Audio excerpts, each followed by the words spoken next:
December 23, 1944. 11:45 hours. German observation post, Sennenchampshill, Belgium. The field glasses trembled slightly as a German observer from the 26th Volksgrenadier Division pressed them against his eyes, witnessing something that would transform his understanding of the war forever. About noon on the 23rd of December, the weather allowed the first aerial resupply drop flown by 241 C-47 aircraft. Mein Gott, the sky! It's full of them. Hundreds upon hundreds. This cannot be happening. Through the German periscope sight, he watched transport planes fill the Belgian sky like migrating birds. Not the dozen or 2 dozen aircraft that desperate defenders might scrape together, but an armada dropping supplies to the encircled 101st Airborne Division. Until 23rd December, the weather prevented resupply. But now the Americans were demonstrating a level of air superiority that made the Wehrmacht's greatest victories seem like distant memory. Soldiers of General Major Heinz Kokot's 26th Volksgrenadier Division watched from their siege positions as coloured parachutes bloomed across the winter sky. Red for ammunition, blue for medical supplies, yellow for food, white for miscellaneous supplies. The entire Luftwaffe couldn't mount an operation of this scale, hadn't been able to since the disaster at Stalingrad 2 years earlier. Yet here, over one small Belgian town, the Americans were casually displaying air power that exceeded anything the Third Reich had achieved even at the height of its power. The mathematics of defeat were being written not in tactical manoeuvres or brave last stands, but in the simple, overwhelming demonstration of American logistical supremacy that would transform hardened Wehrmacht veterans into witnesses to their own empire's inevitable collapse. The gathering storm. The offensive had begun with supreme confidence 7 days earlier. On the 16th of December 1944 at 5:30, the Germans began the assault with a massive 90-minute artillery barrage using 1,600 artillery pieces across a 130-kilometre 80-mile front. Operation Wacht am Rhein, Watch on the Rhine, Hitler's last desperate gamble to split the Allied armies and recapture the vital port of Antwerp, had initially exceeded all expectations. General Major Heinz Kokot, 26th Volksgrenadier Division. During the evening hours of the 15th of December, the final troop movements took place. It was cold and dark. The narrow paths of the Eifel, some of which were covered with ice, were densely crowded with troops and vehicles which were moving forward to their positions of departure and their firing positions. The soldiers had been told this was Germany's moment of destiny. The Führer himself had planned this offensive, promising them that the weak, decadent Americans would crumble before German determination. Their lines in the Ardennes were held by inexperienced troops and exhausted divisions sent there to rest. The Wehrmacht would knife through them like the glory days of 1940, when German armies had conquered France in 6 weeks. Among the attacking forces was the 26th Volksgrenadier Division, a unit rebuilt after being destroyed on the Eastern Front. Oberst Heinz Kokot's 26th Volksgrenadier Division was a hollowed-out formation, retaining a few veterans from the Russian and Normandy fronts, but mostly Luftwaffe and Kriegsmarine replacements. Despite their mixed composition, morale was high. They had been promised new weapons, adequate supplies, and the element of complete surprise. The initial success seemed to validate every promise. The Americans' initial impression was that this was the anticipated localized counterattack. The Wehrmacht had achieved complete tactical surprise. American positions crumbled under the weight of the assault. Entire units surrendered or fled westward in panic. The roads to Antwerp seemed open, the race to Bastogne. By December 18th, German forces were racing toward their objectives with stunning speed. Hasso von Manteuffel, commanding the 5th Panzer Army, gave Heinrich Freiherr von Luttwitz's 47th Panzer Corps responsibility for capturing Bastogne before crossing the Meuse near Namur. The mathematics of the offensive seemed simple. 7 major roads converged on Bastogne. Control those roads, control the entire American supply system in the Ardennes. Without Bastogne, the Americans couldn't move reinforcements, couldn't supply their forces, couldn't mount a counter-offensive. The German attack plan was ambitious but achievable, or so it seemed. Luftwaffe planned to attack a 7-mile, 11-kilometre front with 3 divisions. The 26th Volksgrenadier and the 2nd Panzer would lead the assault, with the Panzer Lehr division behind them. These were experienced formations, veterans of multiple campaigns, equipped with some of Germany's best remaining tanks and assault guns. The 26th Volksgrenadier Division advanced with particular determination.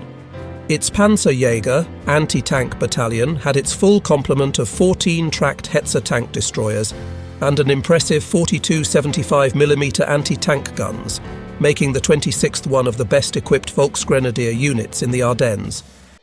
They were ready for American armour, ready for desperate counterattacks, ready for anything, except what they would actually encounter. But the first signs of something different began appearing as they approached Bastogne. The Americans weren't simply retreating in disorder, they were falling back in organised fashion, destroying bridges, establishing roadblocks, making the Germans pay for every mile. Units such as CCB, 10th Armoured Division, held the Germans off long enough for the leading elements of the 101st Airborne Division to arrive in Bastogne, a mere 4 hours ahead of the leading German forces.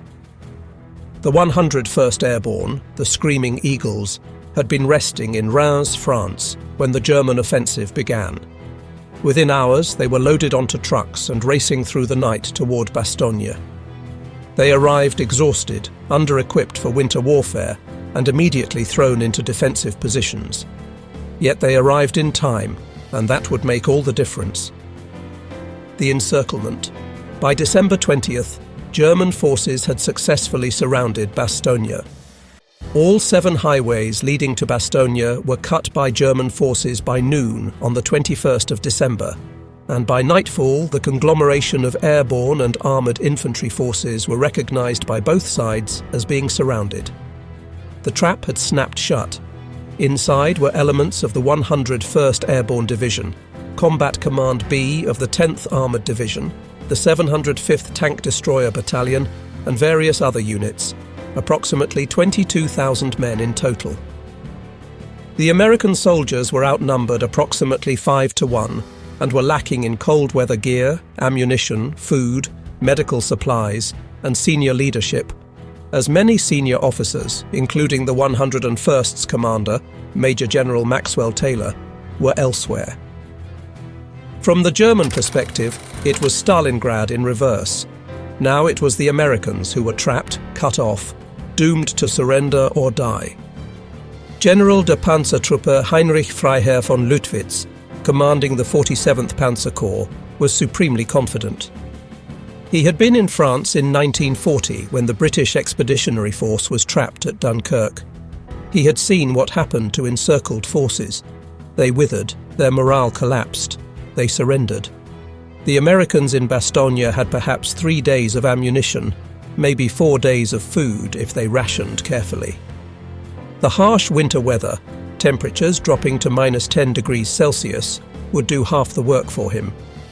The confidence was so high that the 2 panzer divisions of the 47th Panzer Corps, after using their mobility to isolate Bastogne, continued their mission towards the Meuse on the 22nd of December, rather than attacking Bastogne with a single large force. They left just 1 regiment behind to assist the 26th Volksgrenadier Division in capturing the crossroads.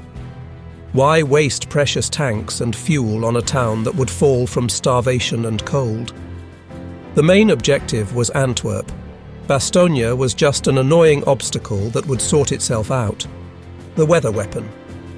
From December 16th to December 22nd, the weather had been Germany's greatest ally. Low clouds, freezing fog, and snow had grounded the feared Allied air forces. The Germans also took advantage of heavily overcast weather conditions that grounded the Allies' superior air forces for an extended period. For the first time since Normandy, German forces could move in daylight without fear of fighter bombers. They could concentrate their forces without being spotted by reconnaissance aircraft. They could attack without facing the devastating carpet bombing that had destroyed so many German formations in France. Inside Bastogne, the situation grew increasingly desperate with each passing day.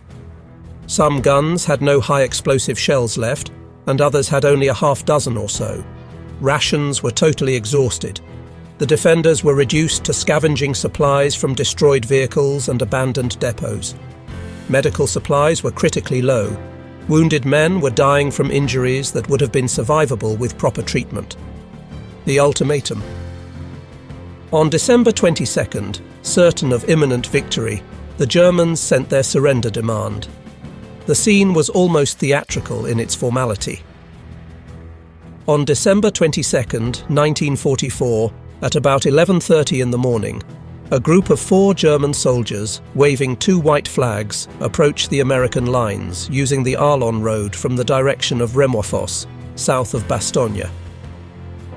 The senior officer was a Major Wagner of the 47th Panzer Corps.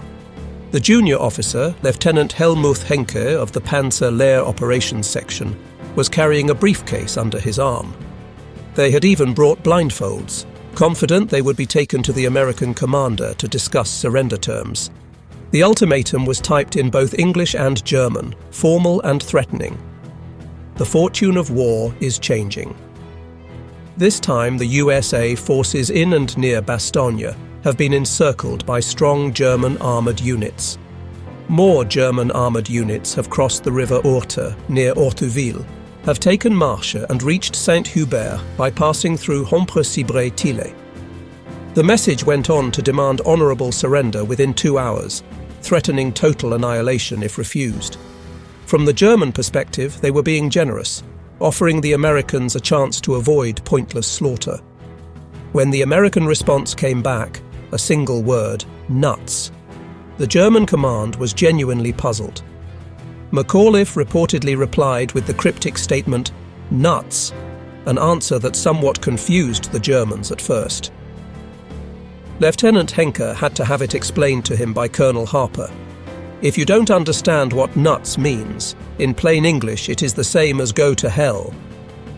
Back at German headquarters, the response caused consternation. No surrounded force had ever responded so dismissively to a surrender demand. General Major Cocotte was reportedly stunned. In post-war interrogations, he would reveal, "We offered honourable terms. We had them surrounded 5-1. No supplies could reach them. To refuse seemed not brave but insane." The clear morning, December 23, 1944, dawned with something the Germans hadn't seen in a week: clear skies. On 23 December, the weather conditions started improving, allowing the Allied air forces to attack. German soldiers emerged from their frozen foxholes, grateful for sunshine that might warm their frozen limbs. Many had spent the night in temperatures well below freezing, their feet numb, their weapons frozen. Then they heard it, a distant drone that grew steadily louder, echoing off the hills surrounding Bastogne. At 6:45 in the morning on December 23rd, planes carrying the 2 Pathfinder sticks took off from Chalgrove headed for Belgium. These were the lead elements, the guides who would mark the drop zones for the main force. They jumped at 9:35 a.m., quickly captured by American forces, and rushed to set up their equipment. At 11:50 on the 23rd, men all along the front saw the planes coming in. It was the most heartening spectacle of the entire siege. For the Americans, it was salvation. For the Germans, it was the beginning of understanding their terrible miscalculation. The main force appeared at 11:50 a.m., 2 41 C-47 aircraft, flying in perfect formation at barely 1,000 feet altitude. They came in waves, each group of planes releasing their cargo in sequence, the sky filling with parachutes of different colours, each colour indicating different supplies. The flak barrage. German anti-aircraft crews scrambled to their guns. The 88mm flak guns, pride of the German artillery, swivelled skyward. 20mm automatic cannons began their rapid chatter. Machine guns added their voices to the crescendo, the sky filled with black puffs of exploding shells. German anti-aircraft fire burst all around the plane. After one particularly loud bang, McNeice and Sergeant Mertz flinched. A hole in the fuselage showed that an enemy round had passed between the two men, who were only inches apart. The American planes flew straight through the barrage, maintaining formation with almost suicidal determination. 14 C-47s were lost on their way or over the drop zone, shot down or so badly damaged they crashed. But for every plane that fell, 15 more continued on course, doors open, bundles tumbling out into the December sky. German soldiers watched in disbelief as damaged aircraft, engines smoking, wings torn by flak, maintained course long enough to drop their supplies before banking away or crashing. One C-47, its tail assembly completely engulfed in flames, flew directly over German positions, the crew pushing out supply bundles until the very last moment before the plane dove into the forest. The arithmetic of abundance. What followed was a masterclass in American logistics that shattered German morale more effectively than any artillery barrage. The coloured parachutes descended like a multicolored snowstorm, thousands upon thousands of them drifting down onto the snow-covered fields around Bastogne. The sight of the coloured supply chutes coming down gladdened the hearts of the paratroopers. But for every American heart that lifted, a German heart sank. This wasn't the desperate last gasp of a surrounded force. This was the routine operation of a military machine with unlimited resources. German intelligence officers frantically tried to count and categorize what was being delivered. Red parachutes, artillery shells, mortar rounds, small arms ammunition. Blue parachutes, medical supplies, surgical equipment, plasma, morphine. Yellow parachutes, K rations, D rations, canned food. White parachutes, blankets, winter clothing, boots, gloves. Green parachutes, radio equipment, batteries, signal supplies. Orange parachutes, gasoline in 5-gallon cans. By the end of the day, the battalion had 528 K rations on hand, along with 250 gallons of gasoline. Ammunition supply at day's end was HE 286, WP 177 and AT 201. And this was just what one battalion reported. Multiply this across all the units in Bastogne, and the scale becomes staggering. The continuing waves. But the morning drop was just the beginning. Throughout December 23rd, additional missions arrived. At 2 p.m, another wave appeared, this time including gliders, towed by C-47s, carrying heavier supplies that couldn't be parachuted. 92.4 tons, including 2,975 gallons of gasoline, were landed by glider. These gliders brought complete surgical units, including doctors, nurses, and operating equipment. They brought jeeps, communications equipment, and even replacement artillery pieces. One glider carried nothing but whole blood for transfusions, a medical luxury the German army couldn't provide even to its highest-ranking officers. German medical officers watching through binoculars were stunned. While they were treating wounded with paper bandages and sawdust, reduced to operating without anesthesia, the Americans were flying in refrigerated blood, penicillin, and surgical teams. The gap in medical capability alone was enough to demoralize any observer. By late afternoon, Pathfinder teams had marked multiple drop zones, and the supply planes were arriving with clockwork regularity. The artillery was firing part of the resupply ammunition at the enemy before the drop zone had been cleared. American gunners were literally firing shells that had been floating down on parachutes minutes earlier. The fighter bombers arrive. As if the transport armada wasn't demoralizing enough, the clear weather brought something even worse: the return of American air superiority in its most terrifying form. P-47 Thunderbolts started attacking the German troops on the roads. The Thunderbolts came in low and fast, 8.50 caliber machine guns blazing, rockets screaming from under their wings. They hunted everything that moved: supply trucks, horse-drawn artillery, individual vehicles, even small groups of soldiers. Every road became a death trap. Every movement in daylight invited destruction. German forces that had moved freely for a week were suddenly paralyzed.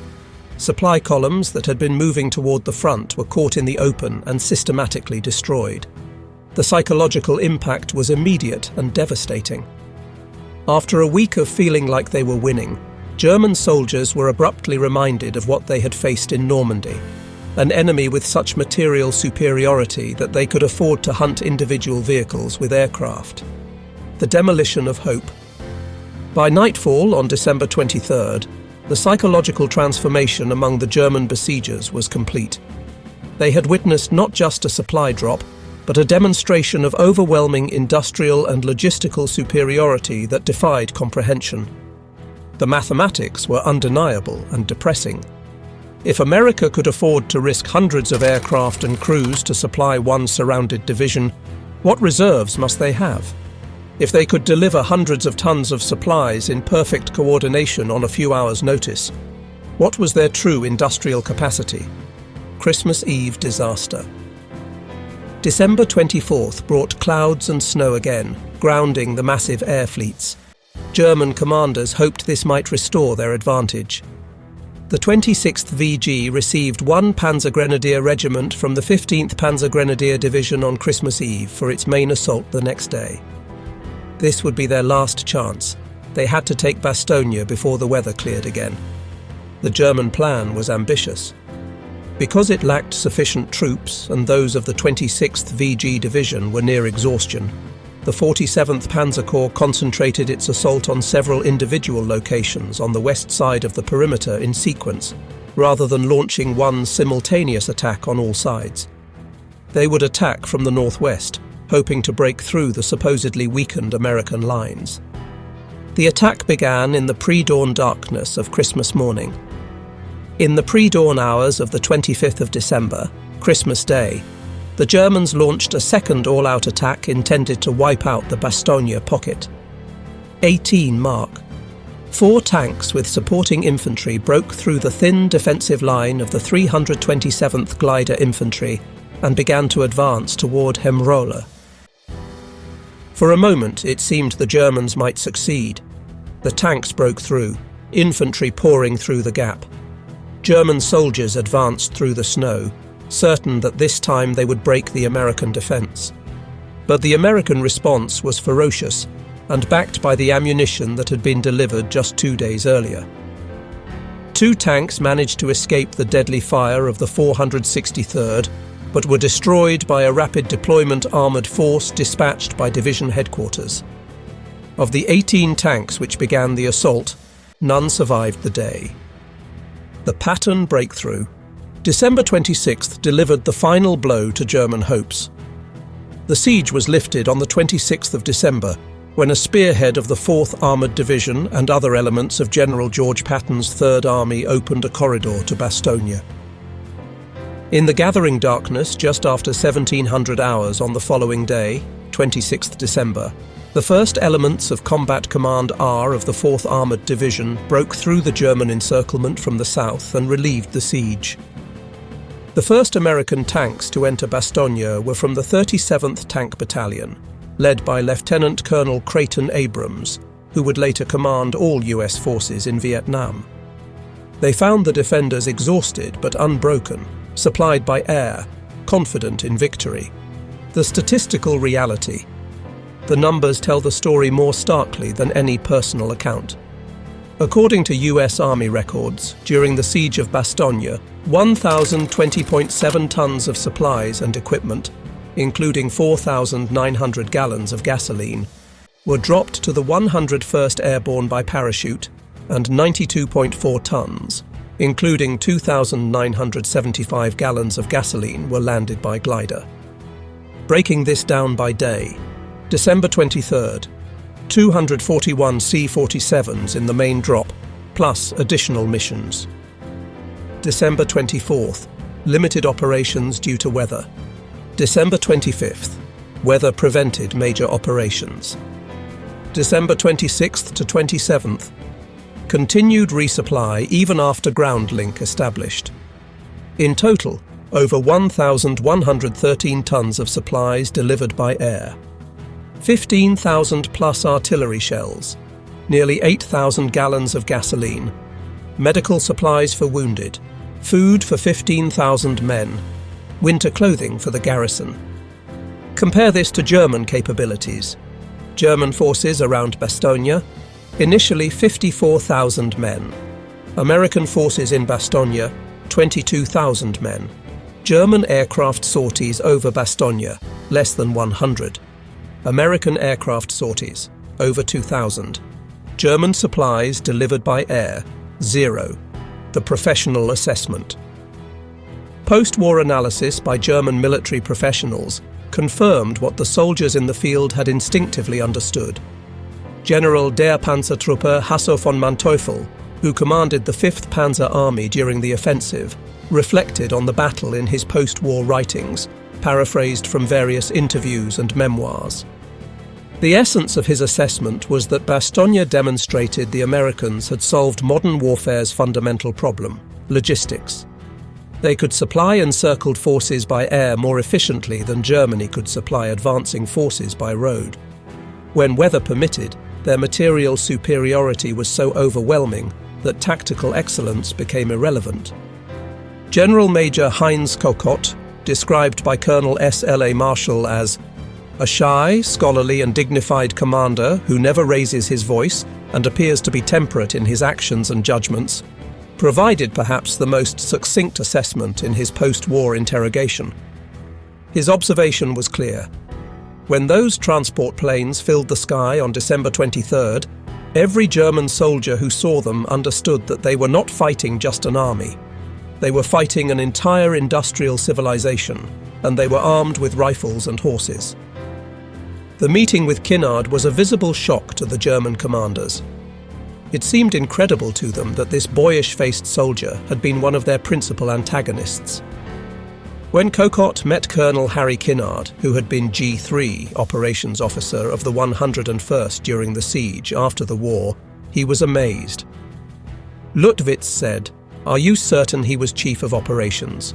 Isn't it possible that he was only the chief for one regiment?"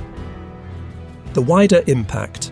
The psychological impact of the Bastogne air supply spread rapidly through German ranks across the entire Ardennes offensive. Every unit had soldiers who had either witnessed it directly or heard detailed accounts from those who had. The story grew with each telling, but the essential truth remained. America possessed material resources beyond German comprehension. The bitter irony. The most bitter irony for the German forces was that they had created the very conditions for their own psychological defeat. By surrounding Bastogne, they had forced the Americans to demonstrate their air supply capabilities. Had they bypassed the town as originally planned, they might never have witnessed this display of overwhelming material superiority. The continuing battles. After December 26th, German operations around Bastogne devolved into desperate, costly attacks that achieved nothing. Hitler still insisted on taking Bastogne as quickly as possible. He couldn't accept that a surrounded American force had not only survived, but had been supplied so effectively that they were stronger after the siege than before.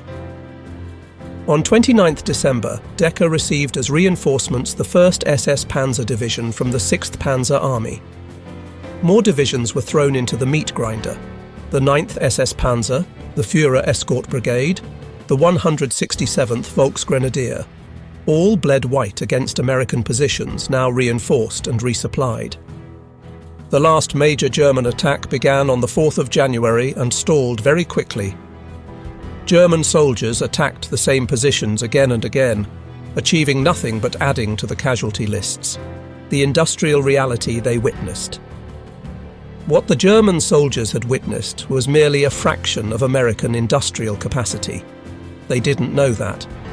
The Douglas C-47 became the mainstay for airborne drops and were used in this role extensively for Operations Overlord, Dragoon, Market Garden, and varsity. Over 10,000 C-47s were produced during the war. American factories were producing aircraft at rates Germany couldn't match. More than 50,000 paratroops were dropped by C-47s during the war, the historical vindication. History has validated the psychological impact of the Bastogne air supply on German forces.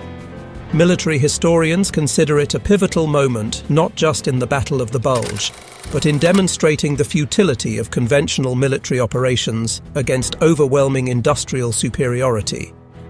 The US Army's official history notes that German prisoner interrogations after December 23rd showed a marked change in tone. Before the air supply, captured Germans spoke of temporary setbacks and eventual victory. After witnessing the aerial armada, they spoke only of survival and hope that the war would end quickly.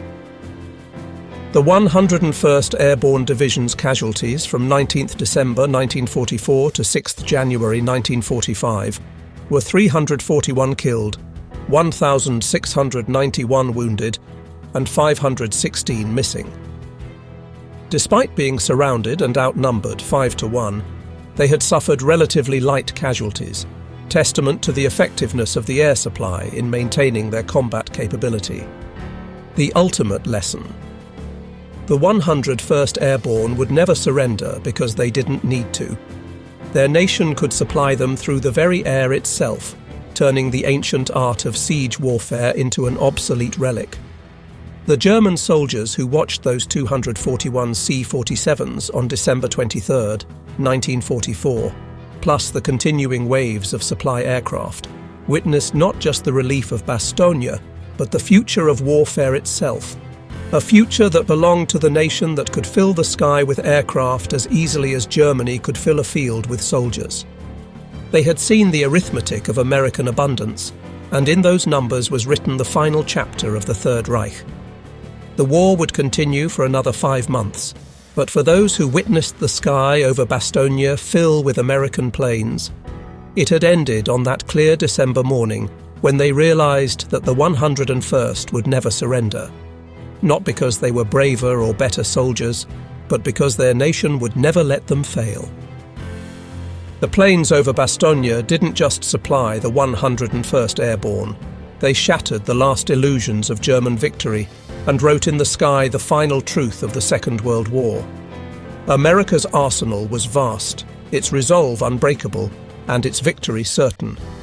The German soldiers who witnessed that aerial armada knew with absolute certainty what their leaders would deny for 4 more months. The war was over, and America had won it in the skies over a small Belgian town on a clear December morning, when the whole world could see that the 101st would never surrender. Note, some German soldier perspectives in this account are reconstructed from documented unit positions and post-war testimonies, as individual soldier diaries from the siege are limited in the historical record. All major events, dates, statistics, and commander statements are from documented historical sources.